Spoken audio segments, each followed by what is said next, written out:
Hey guys, Coach T here from TD Fitness. This week's topic, motivated and misdirected. We're talking about some of the common approaches we take to better health with the best of intentions, but that actually cause more harm than good. So a quick story. I recently provided some coaching and advice to someone who had to take a military PT test in a week.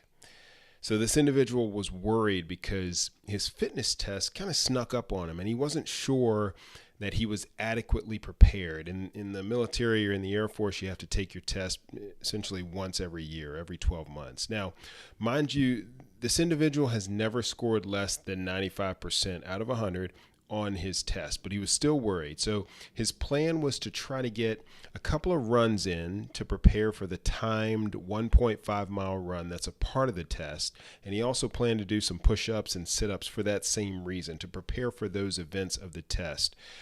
Now, you might be surprised at the advice that I gave this individual, but I'm going to come back to that, all right? Let's continue with another military example, if you will. So, as a pilot in the military, I was taught early on how to fly a mission. It could be an hour long or more, and you fly it and land at the landing zone at a precise time, a preset time. It's something that we practiced all the time. We practiced it quite a bit. Because in the military, timing and precision are everything, right? So we learn to make timing adjustments and route adjustments literally on the fly as we went in an effort to reach that landing zone within, at the time, it was a plus or minus 2-minute buffer of our scheduled time. And if you don't practice this, if you don't train to it, then it can be pretty difficult because you can't just stop when you're flying an airplane. You can't pull off on the side of the road, right? And you're limited to how fast that airplane will take you. Well, one of the rules that we're also taught is that as critical as it is to make that landing time on time, there's a point along your route where you're just going to have to accept the time that you're going to land, even if it's going to be earlier or significantly later than the time that you had planned for. And that point along your flight route begins essentially with that final segment of your flight, usually just a few minutes or a few miles before your landing zone. And the reason is because when you're trying to land an airplane, we call this one of the critical phases of flight because it's the most difficult part of the mission. And you don't want to be changing your speed drastically on your final approach because it's just not safe. And any speed changes that you make that close to landing won't noticeably affect your arrival time anyway. So go back to the individual who has his fitness test in a week. He wants to run. He wants to do push-ups. He wants to do sit-ups. He wants to change his diet, all of this to try to improve his score on the fitness test that is less than a week away. So what did I tell him? I told him that the shape that you're in right now, the size of your waist right now, because they measure your waist as part of this test, it's not going to change noticeably in a week. Whether you take your test today, tomorrow, or a week from now, you're essentially looking at the same performance and likely the same score. So he's motivated to do well, but his intentions in this case are misdirected.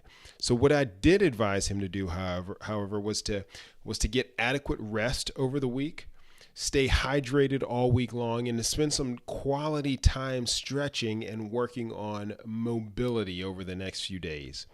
The result was a 99.8% score, again, out of 100%, right? The highest score he's obtained in his military career. And this is someone who didn't feel that they had exercised enough to prepare for the test.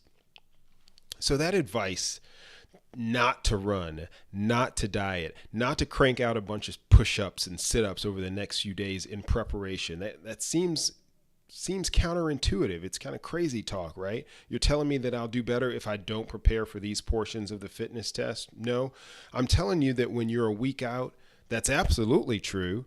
Now, for the other 11 months leading up to your test, that's a different story, and you should absolutely train for those specific events. So let's zoom out here. What does all this have to do with misdirection in motivation. So this is the problem with our mindsets as I see it. The fact is that we as humans simply don't do well with the long term, particularly in this day and age. Statistics and divorce rates, the amount of time spent in jobs versus the jobs and careers that our parents had. And as I spoke about last week, New Year's resolutions, all of these things are shorter lived in this day and age. And it's not a flaw that we're focused on the short term. We're just human. I mean, that's just kind of the pace of society these days. We're living in a time where there's much more instant gratification, and we tend to get used to that and tend to expect that. If I tell you that I can help you lose 15 pounds in a month, I'm much more likely to get your attention than if I say, hey, I can help you lose 15 pounds gradually and steadily over the course of a year. But in fact, that weight loss fallacy that you should try to drop weight rapidly, that's a bad approach, right? And you're much more likely to fluctuate in weight or worse, gain the weight you lost, gain that back and more when you try to lose too much too fast. Gradual and steady weight loss is sustainable weight loss, but it doesn't happen overnight. Another approach we take to better health is too much exercise. There is such a thing as overtraining, and it can come in the form of no days off. It can be overdoing it at the gym with either weight or with intensity. It could even be mental burnout from repeated, tiring, and stress-filled exercise sessions. You don't push your car at red line speed without any stops for fuel or oil, and you shouldn't do that to your body either. The benefit is often in the rest and the time in between the workouts. That's when the rejuvenation occurs. So don't miss that important part of your healthy living strategy. Starvation diets are another approach that are generally a bad idea. When we take this type of approach, we assume that our willpower and our desire to be healthier will override any urges to eat. And that's simply not true. In fact, too often we neglect the mental component of living healthier. And that's something that I hit really heavily in the Fit Life program.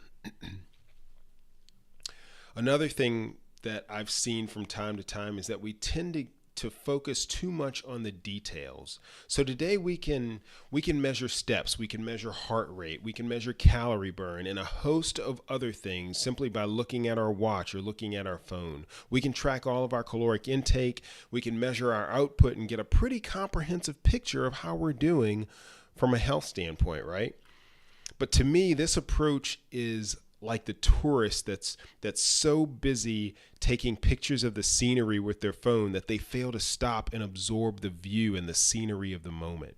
So sure, some measurement is good from time to time, but when you get caught up measuring all the time, you lose sight of some simple approaches to healthy living that worked long before we had the ability to measure performance. Another common approach to living healthier is going big with your goals. And what I tell you here is that goals can be as big as you want them to be, but they have to be realistic. 30 pounds in a year, that's a significant amount of weight. 30 pounds in a month, that's just unrealistic and definitely unsafe. But even with the 30 pounds in a year goal, you reach that by getting smaller, by setting smaller, more tangible goals, like 2 to 3 pounds a month. So if you achieve your smaller, short-term goals on a consistent basis, then your big goals will take care of themselves. And the final misguided approach to healthy living that I see often is trying too hard to be perfect.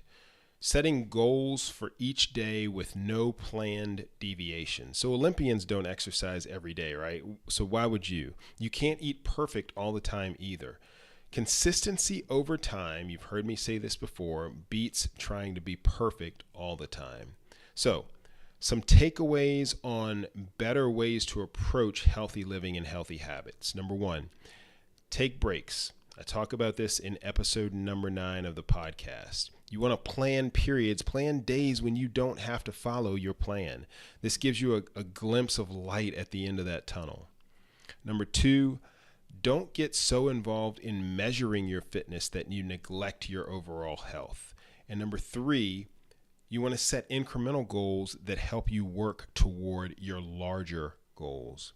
But the biggest takeaway is that you should embrace the long game, because just about everything today drives us to the desire for instant and overnight results.